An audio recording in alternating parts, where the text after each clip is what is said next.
Bonsoir à tous, j'espère que vous allez bien. Bon, je vais anticiper les vidéos pour demain comme ça. Comme vous commencez à trader demain matin, les vidéos, il est prêt. Bon, aujourd'hui, c'est une journée magnifique. Si vous avez accompagné les vidéos de ce matin, ok, que moi j'ai publié, vous avez fait une excellente semaine déjà. Au revoir, au mois, comme moi, que je les clôturer mon mois. Les pourcentages, elle est faite, donc je ne trade plus normalement. Mais cette semaine, je ne trade plus. Bon, demain, on a le discours de Lagarde. En fait, avec les baisses qu'il y a eu, surtout sur la zone euro, je dis la zone euro, je parle de EURSD, je parle de DAX, de CAC 40 et tout ça. Demain, il faut tout changer à cause de Lagarde. Donc, 11 heures, rendez-vous majeur pour ces discours. Par contre, on a les ventes en détail, OK, pour ceux-là qui traitent le DAX. C'est l'annonce, elle est très importante, OK, les ventes en détail, c'est une annonce très, très importante pour ceux-là qui traitent le DAX. C'est pour ça que j'ai dit, il ne faut pas regarder les étoiles, il faut regarder les événements. Et on a aussi les PIB, OK, les PIB aussi, en fait, il y a les trois ensemble, le trimestriel et le annuel, c'est hyper important. Donc, à 11 heures, ça va bouger énormément. Si vous êtes débutant et vous ne savez pas contrôler le marché ou le bon moment pour rentrer, je vous laisse, je vous dis pour rester en écart, OK, jusqu'à minimum 11h30. Et à partir de là, vous pouvez trader tranquillement. Bon, sur la partie des Américains, OK, on a la création des emplois. Par exemple, pour moi, cette annonce, il n'y a aucune importance parce que moi, je trade le Nasdaq. C'est là qui trade le Dow Jones, le S&P. Ils ont un peu des entreprises qui travaillent dans ce secteur, c'est bien de le regarder. On a la balance commerciale de janvier, très important aussi, 14h30. Attention, c'est là, ça fait une grosse volatilité. Si lui, il est négatif pour le marché, il peut être positif pour, pour les indices. Déclaration de Jean Porel. Cette déclaration-là, il ne va pas avoir le même impact de celle-là aujourd'hui. Je vous explique. Aujourd'hui, il a fait sa présentation de comme il veut faire la politique monétaire américaine. C'était bien vu pour le parti de politiciens, mais c'est mal vu pour le marché. C'est toujours dans cet ordre-là. Après, on a le classique, stock de pétrole brut. Ça, c'est classique, on a tout le temps. Et on a aussi cet rapport, OK, qui, je crois, qui après l'annonce de Jean Porel, celui-là, c'est l'annonce plus importante de la journée. Celui-là, il nous parle de demande, OK? C'est la part des croissances des acheteurs et des vendeurs au niveau global. Donc, cette annonce-là, OK, il est hyper important. C'est à 18h, méga important cette annonce, OK? Je crois qu'après Jean Porel, le stock pétrole, bien sûr, ça impacte l'inflation et tout ça, mais c'est classique, on a toutes les semaines. Mais cet rapport, OK, de demande, il est hyper important aussi. Bon, je vais passer sur TradingView pour vous dire qu'est-ce que je pense pour demain. Qu'est-ce qu'on a sur TradingView? Bon, on a les gold. Bon, les gold, c'est hyper simple. OK, je ne vais pas compliquer les choses. Nous sommes sur les 61. J'ai cassé ma référence hebdomadaire, juste pour ceux-là qui ne savent pas. Le 18-20, ça me fait la référence de cette grosse chandelier que je travaille depuis 2021 et que vous êtes fatigué déjà de me voir écouter cette zone-là, 18-20, parce que ça fait 50% de cette chandelier. C'est une grosse zone de support. Okay? Depuis de 2021, ça fait résistance, résistance, support, et ainsi de suite, ainsi de suite. Donc, demain, il tout peut changer. Surtout, on a sur le 61 de Fibo et tout qui peut se remettre, okay, pour se retourner. Ce que je vois, observer la zone ici, la zone de 18,07, voire les 18,05. Je vous explique pourquoi. Je viens sur les graphiques, il y a le canal, elle est là. Bon, cette canal-là, il n'y a pas de touches, OK? Il n'y a que deux touches. Donc, cette canal-là, il n'y a aucun sens. C'est pas un canal valable. Donc, pour ceux qui ne connaissent pas, trois touches sur le canal, il valide. La quatrième qui casse, c'est pas une règle que moi j'ai mis, c'est une règle mathématique. Donc, ici, nous avons notre casse, OK? La zone que je vais vous montrer sur le journalier, ça donne exactement ici. Bon, ici, je vois un petit peu plus. Ça peut me donner, hop, en touche, en mèche avec une clôture, et ça repart.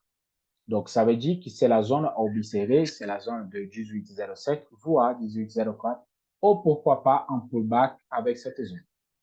Pour celui-là, je fais des bails. Si j'ai une grosse corde de bougie qui vient toucher la zone, fait en mèche avec en clôture. Là, oui, je peux le faire. Ou, bien évidemment, j'attends en étoile de matin, OK, en Marubozu, chandelier de décision, hop, Marubozu de confirmation pour repartir. Dans ce milieu-là, je ne trade pas. Je vous explique pourquoi. Le trade de la semaine de gold, il est fait.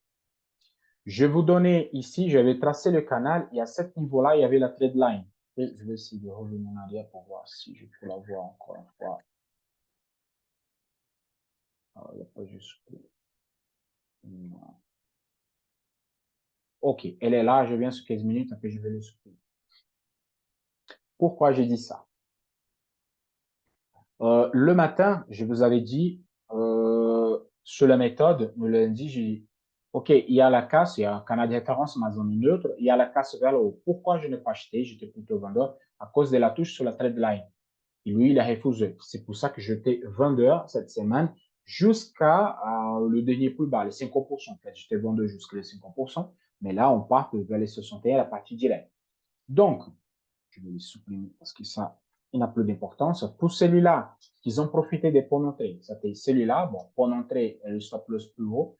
Vous avez travaillé la zone et le ratio, c'était 1, 2, 3, 4, 5, 6, 7.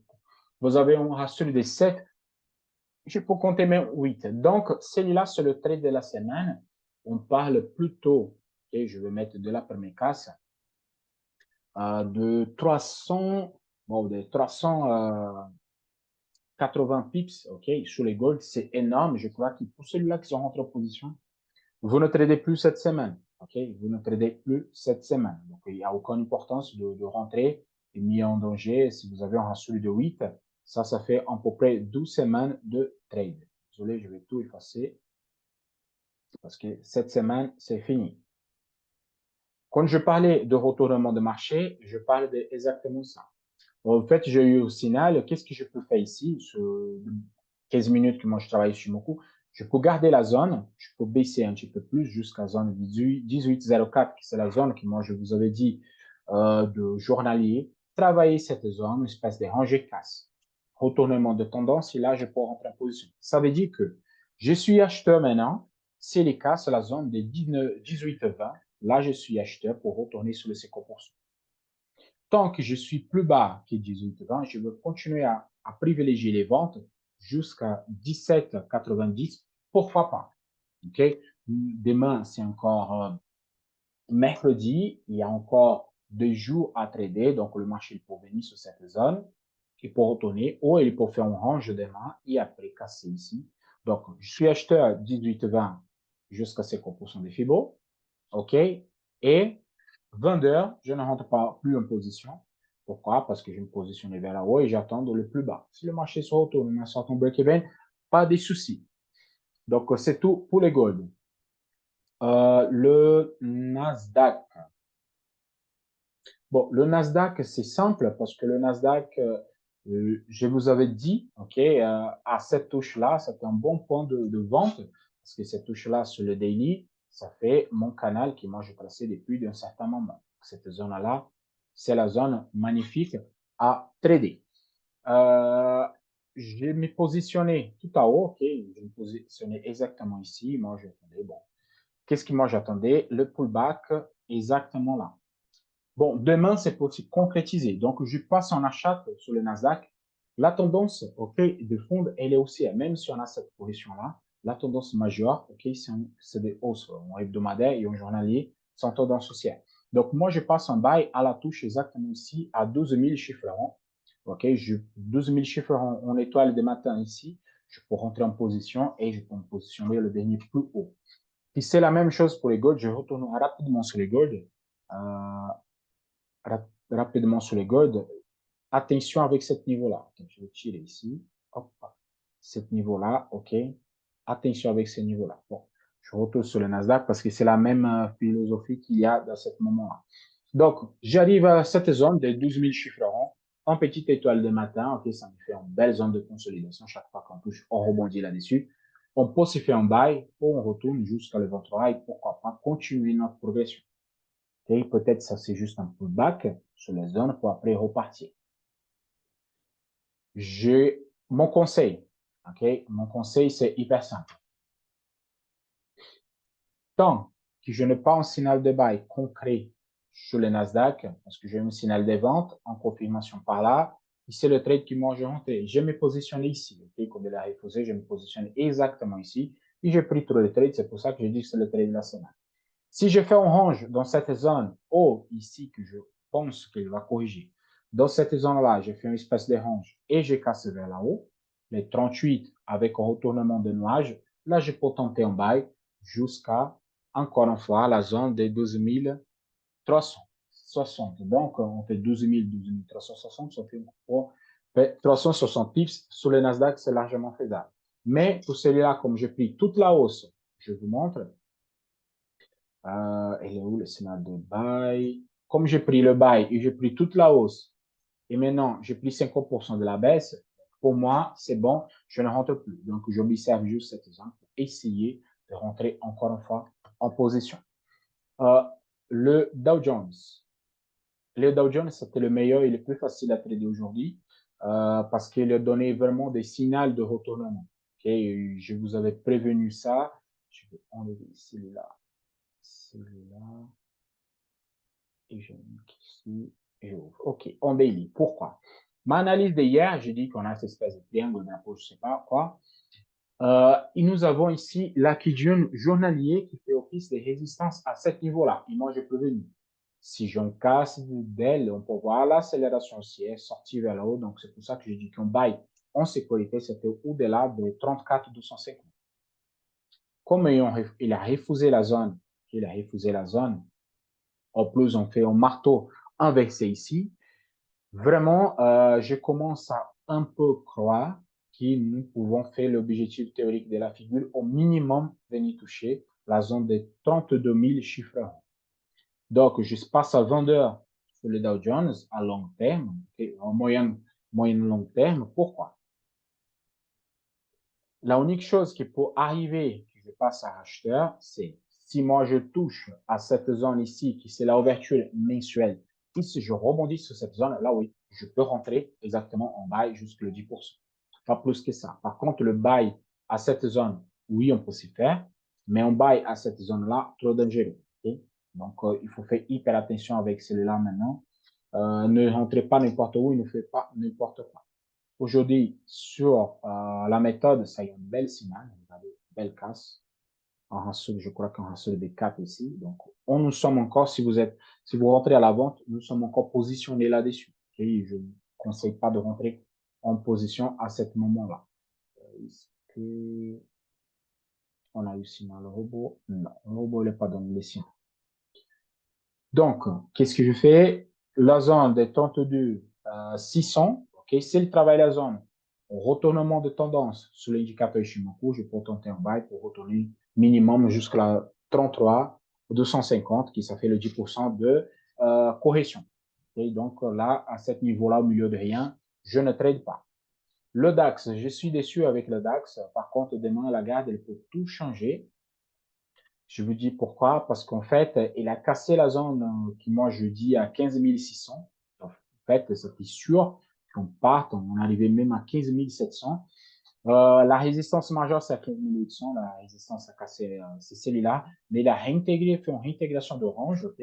Il a fait les mêmes mouvements qu'on a fait ici. Donc, je suis un peu déçu. Qu'est-ce que je peux attendre maintenant?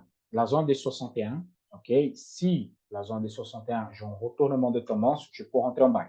Mais tout ça va dépendre de la garde demain. Déjà ici, regardez, je suis sur mon support hebdomadaire, journalier.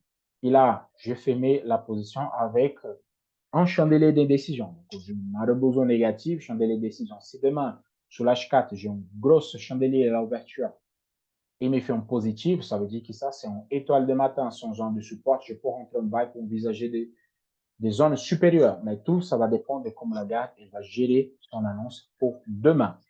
Donc, c'est en zone de support, c'est en zone où je peux faire l'achat.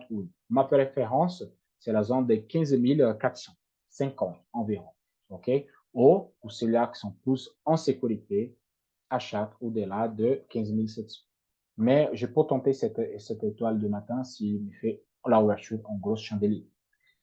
Ça peut aussi tenter, oui. Donc, c'est tout, OK, pour les analyses. Je vous souhaite à tous demain une excellente journée de trading. Faites attention avec vos positions, ok? Ne rentrez pas n'importe où, ne faites pas n'importe quoi. Si vous n'avez pas trop l'expérience, attendez, ça passe l'annonce économique et vous rentrez. C'est meilleur de louper la rentrée tout à haut et rentrer à la casse, qui c'est juste après l'annonce économique, que rentrer n'importe où et prendre des stop loss bêtement, ok? Donc, il faut faire hyper attention avec celui-là. Les annonces économiques ne sont pas faciles à gérer et ça prend des années pour apprendre, pour faire toutes les semaines, pour marquer, pour voir, pour connaître.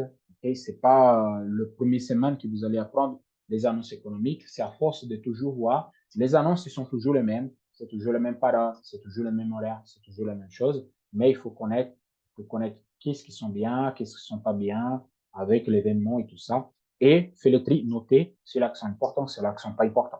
OK? Excellente journée à tous. On se voit demain soir pour de nouvelles aventures. À la prochaine. Ciao, ciao.